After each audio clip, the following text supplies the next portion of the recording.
Hi, ഞാൻ അനൂപ് നാരായണൻ. ഞാനൊരു വളരെ ഇമ്പോർട്ടൻ്റ് ആയിട്ടൊരു കാര്യം പറയാനാണ് ഇന്നിപ്പോൾ ഈ വീഡിയോ ചെയ്യുന്നത്. ഞാൻ അങ്ങനെ ഒരുപാട് വീഡിയോ ചെയ്യുന്ന ഒരാളൊന്നുമല്ല. എന്തുണ്ടായെന്ന് വെച്ച് കഴിഞ്ഞാൽ ഇന്ന് എനിക്കൊരു യൂണിവേഴ്സിറ്റി വിസിറ്റ് ഉണ്ടായിരുന്നു. അപ്പോൾ ഒന്നല്ല, 2 യൂണിവേഴ്സിറ്റികളിൽ ഞാൻ വിസിറ്റ് ഉണ്ടായിരുന്നു.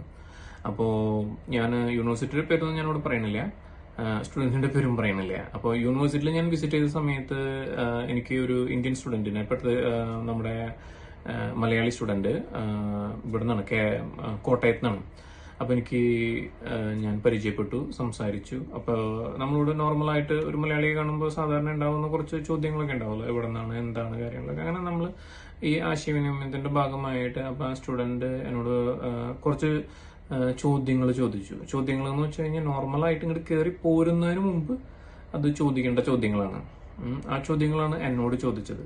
അപ്പം ഞാൻ ചോദിച്ചു, അപ്പം നിങ്ങൾ ഇതെങ്ങനെയാണ് പോകുന്നത്? അപ്പോൾ അവർ പറഞ്ഞു, എറണാകുളത്ത് ഏതോ ഒരു ഏജൻസിയിൽ അപ്ലൈ ചെയ്തു. അങ്ങനെ ആ ഏജൻസി അവർക്ക് എന്താ പറയുക, സ്റ്റുഡൻറ് വിസയ്ക്ക് വേണ്ടിയിട്ട് 10 ലക്ഷം രൂപ മേടിച്ചു.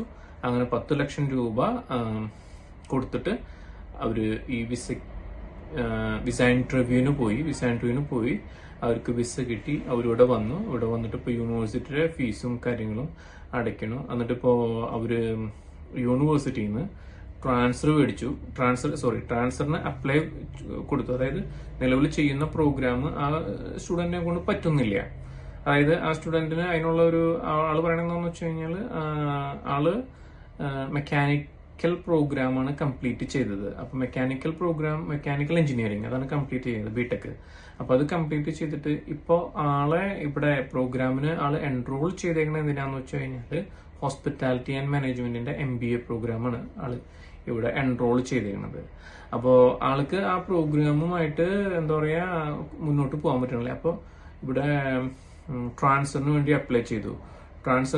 അപ്ലൈ ചെയ്ത് ആപ്ലിക്കേഷൻ കൊടുത്ത് ട്രാൻസ്ഫർ ഒരു ലിമിറ്റഡ് ടൈമിനുള്ളിൽ ട്രാൻസ്ഫർ ഉണ്ട്. അപ്പൊ ഇവിടെ എന്ത് ചെയ്ത് ഇപ്പൊ ഞാൻ സ്റ്റുഡന്റ് ആയിട്ട് സംസാരിച്ചപ്പോൾ എനിക്ക് മനസ്സിലായെന്ന് വെച്ചാൽ സ്റ്റുഡന്റ് സ്റ്റാറ്റസ് പോയി. അതായത് ഇവിടുന്ന് ട്രാൻസ്ഫർ കിട്ടിയിട്ടില്ല, എന്നാൽ പുതിയൊരു യൂണിവേഴ്സിറ്റിയിൽ അഡ്മിഷൻ ആയിട്ടില്ല. അപ്പൊ ഇങ്ങനത്തെ ഒരു സിറ്റുവേഷനിൽ ആണ്. അതായത് ഇപ്പൊ എന്താ പറയാ, നമ്മൾ ഒരു സ്ഥലത്ത് നിന്ന് ഇറങ്ങും ചെയ്തു, എന്നാൽ മറ്റേ സ്ഥലത്ത് എത്തിയിട്ടില്ല എന്ന് പറയുന്ന ഒരു സിറ്റുവേഷൻ ഉണ്ടല്ലോ. അപ്പൊ ഇവിടെ ഓൾറെഡി ആപ്ലിക്കേഷൻ കൊടുത്തു, എന്തിനാ, ട്രാൻസ്ഫറിനുള്ളത്.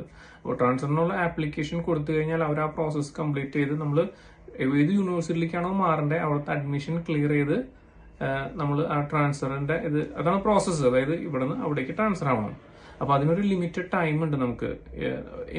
നമ്മൾ ഇന്റർനാഷണൽ സ്റ്റുഡന്റ് ആകുമ്പോൾ, നോൺ എമിഗ്രന്റ് സ്റ്റുഡന്റ് ആകുമ്പോൾ നമുക്കൊരു ലിമിറ്റഡ് ടൈം ഉണ്ട്. അതിനുള്ളിൽ നമ്മൾ ഈ പ്രോസസ്സ് കംപ്ലീറ്റ് ചെയ്യണം. അതായത് പുതിയ യൂണിവേഴ്സിറ്റിയിൽ അഡ്മിഷൻ ചെയ്യണം.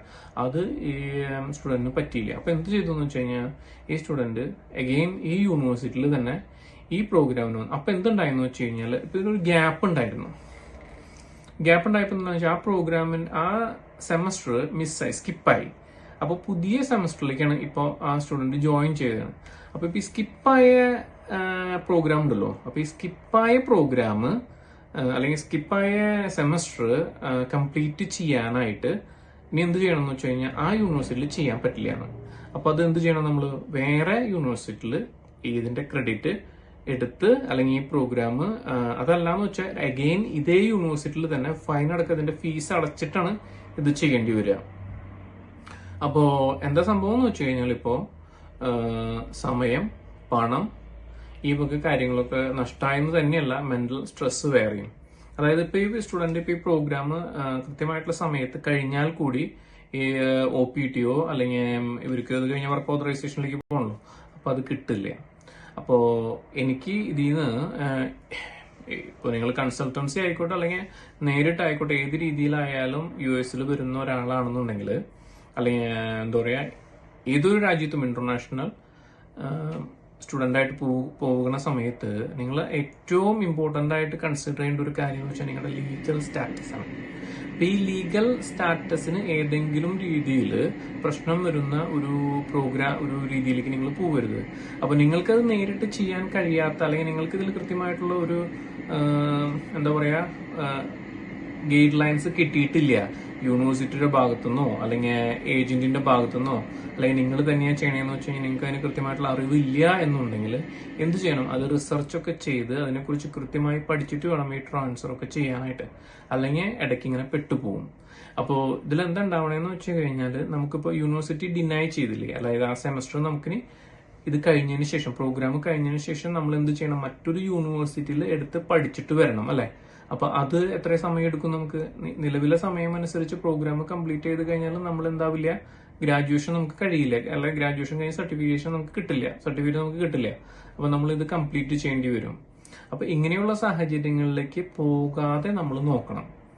അപ്പോ ലീഗൽ സ്റ്റാറ്റസിന് ഒരു രീതിയിലും, എസ്പെഷ്യലി നമ്മൾ ഇന്റർനാഷണൽ സ്റ്റുഡന്റ് ആയിട്ട് നമ്മൾ ഒരു യൂണിവേഴ്സിറ്റിയിൽ എൻറോൾ ചെയ്ത് കഴിഞ്ഞാൽ നമ്മുടെ ഹയർ പ്രയോറിറ്റി എപ്പോഴും ലീഗൽ സ്റ്റാറ്റസിനായിരിക്കണം. അല്ലാണ്ട് നമ്മുടെ പാർട്ട് ടൈം ജോബോ എന്താ പറയുക ബാക്കിയുള്ള ഒരു കാര്യങ്ങളും അല്ല.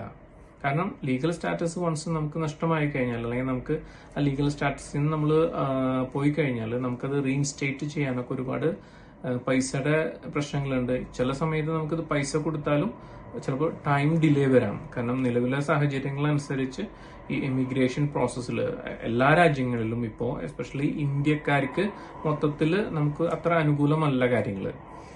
അപ്പൊ അതൊരു വളരെ ഇമ്പോർട്ടന്റ് ആയിട്ട് വരും. അപ്പൊ എനിക്കിപ്പോ ഈ സ്റ്റുഡന്റ് ഞാനിത് മീറ്റ് ചെയ്ത് അവരുടെ കൺസേൺ ഇങ്ങനെ നമ്മൾ സംസാരിച്ചപ്പോഴേ വല്ലാത്തൊരു ബുദ്ധിമുട്ട് തോന്നി. അപ്പൊ നമ്മൾ അതിനിപ്പോ ചെയ്യാവുന്ന, നമ്മളെ കൊണ്ട് എന്തെങ്കിലും ചെയ്യാൻ പറ്റുന്നെങ്കിൽ ആ സഹായങ്ങൾ ചെയ്യാമെന്ന് നമ്മൾ പറഞ്ഞിട്ടുണ്ട്, നമ്പറൊക്കെ കൊടുത്തിട്ടുണ്ട്.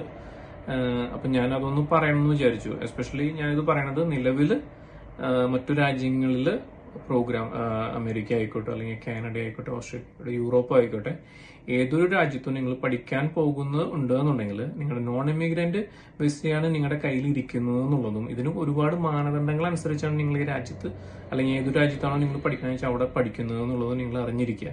ലീഗൽ സ്റ്റാറ്റസ് വളരെ ഇമ്പോർട്ടന്റ് ആണ്. അപ്പൊ ലീഗൽ സ്റ്റാറ്റസ് പോകുന്ന രീതിയിലുള്ള ഒരു കാര്യങ്ങളും നമ്മുടെ ഭാഗത്തുനിന്ന് ഉണ്ടാവാതിരിക്കുക. നമുക്കിത് ഒരുപാട് എന്താ പറയാ, മാനസികമായിട്ട് നമുക്ക് ഒരുപാട് പ്രശ്നങ്ങൾ ഉണ്ടാക്കുന്നതാണ്. അപ്പോ ഇതാണ് എനിക്കൊന്ന് ഷെയർ ചെയ്യാൻ തോന്നിയത്. അപ്പൊ എന്തെങ്കിലും നിങ്ങൾക്ക് ഇന്റർനാഷണൽ അക്കാഡമിക് റിലേറ്റഡ് എന്തെങ്കിലും ക്വസ്റ്റ്യൻ ഉണ്ടെങ്കിൽ എൻ്റെ കമ്പനിയുമായിട്ട് നിങ്ങൾക്ക് സംസാരിക്കാം. ഞാൻ first wealth educational consultancy LLC എന്ന് പറഞ്ഞിട്ട് അമേരിക്കയിലാണ് ലൊക്കേറ്റ് ചെയ്യണത്, കാലിഫോർണിയയിൽ. അതെൻ്റെ US അഡ്രസ്സ്. ഇന്ത്യയിൽ ഞാൻ തൃശ്ശൂർ ജില്ലയിൽ ഇരിഞ്ഞാലക്കുടയിലാണ്. ഓക്കെ.